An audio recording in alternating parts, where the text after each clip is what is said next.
यह घटिया सालार खुशी खुशी अपनी बारात लेकर अरुषमा से शादी करने जाता है, वह भी फुल स्वैग में, जैसे दुनिया जीत ली हो उसने। मौलवी साहब निकाह के लिए तैयार बैठे होते हैं, सबकी नजरें सिर्फ दूल्हा दुल्हन पर होती हैं। अरुषमा तीसरी दफा कबूल है बोलने ही वाली होती है कि तभी कुछ ऐसा हो जाता है जो शायद सालार ने सपने में भी नहीं सोचा होगा। जी हाँ दोस्तों, एंट्री होती है जुल्फिकार और नूर की। यहाँ जुल्फिकार ने नूर के हर एक आंसू का बदला लेने के लिए ऐसा सॉलिड प्लान बनाया होता है जिससे इस घटिया सालार की सबके सामने धज्जियां उड़ जाती हैं। हाँ, नूर पहले ही जुल्फिकार को बोल चुकी थी, मैं तुम्हारे साथ नहीं जाना चाहती, प्लीज मेरा पीछा छोड़ दो। लेकिन बॉस, जुल्फिकार भी कोई आम बंदा नहीं है। वह जबरदस्ती नूर को अपने घर ले जाता है और वहाँ उसे हूर की मौत की सच्चाई बताता है। जैसे ही नूर हूर की तस्वीर देखती है, वह हैरान रह जाती है। उसे पता चलता है कि हूर कोई और नहीं बल्कि उसकी अपनी बहन थी और इसी वजह से जुल्फिकार को मुझसे इतनी हमदर्दी है। यहाँ जुल्फिकार कहता है,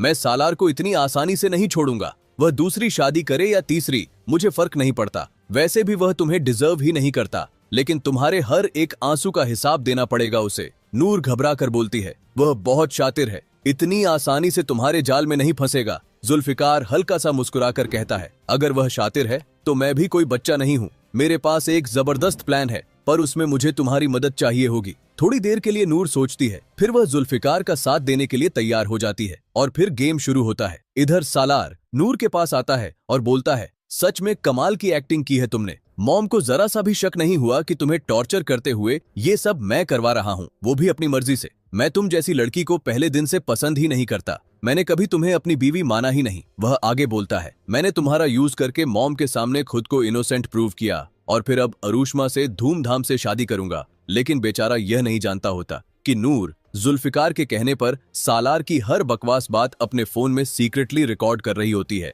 और फिर आता है असली धमाके वाला दिन। जैसे ही अरुषमा तीसरी दफा कबूल है बोलने वाली होती है, तभी शादी के हॉल के दरवाजे जोर से खुलते हैं। एंट्री होती है जुल्फिकार की, वह भी पुलिस के साथ। सब शौक। जुल्फिकार जोर से कहता है, आज मैं आप सबको सालार की असली औकात दिखाने आया हूँ। वह सीधा मुर्तजा साहब के पास जाता है। आप नूर को बदकिरदार समझ रहे थे ना, अपने बेटे की साइड ले रहे थे, चलिए आज मैं आपको आपके लाडले की हकीकत सुनाता हूँ। और फिर सबके सामने रिकॉर्डिंग चला दी जाती है। हॉल में सन्नाटा। रिकॉर्डिंग में सालार खुद मान रहा होता है कि वही नूर को टॉर्चर कर रहा था, सब उसका प्लान था। ये सब सुनकर अंजुम के होश उड़ जाते हैं, मुर्तजा का खून खौल उठता है। वह आगे बढ़कर सालार को जोर का थप्पड़ जड़ देते हैं। पूरा हॉल शौक में। अंजुम ठान लेती है, अब सालार इस घर में एक पल नहीं रहेगा। तभी जुल्फिकार अपने पुलिस ऑफिसर दोस्त से कहता है, इस घटिया इंसान ने नूर को मेंटल हैरेसमेंट दिया है, इसे अभी के अभी अरेस्ट कीजिए। पुलिस तुरंत सालार को हथकड़ी पहना देती है। जो थोड़ी देर पहले शेर बन रहा था, अब भीगी बिल्ली बन चुका होता है। बेचारी अरुषमा के शादी के सपने वहीं टूट जाते हैं। उसे भी सालार से नफरत हो जाती है। दूल्हे को शादी की शेरवानी में पुलिस उठाकर ले जाए,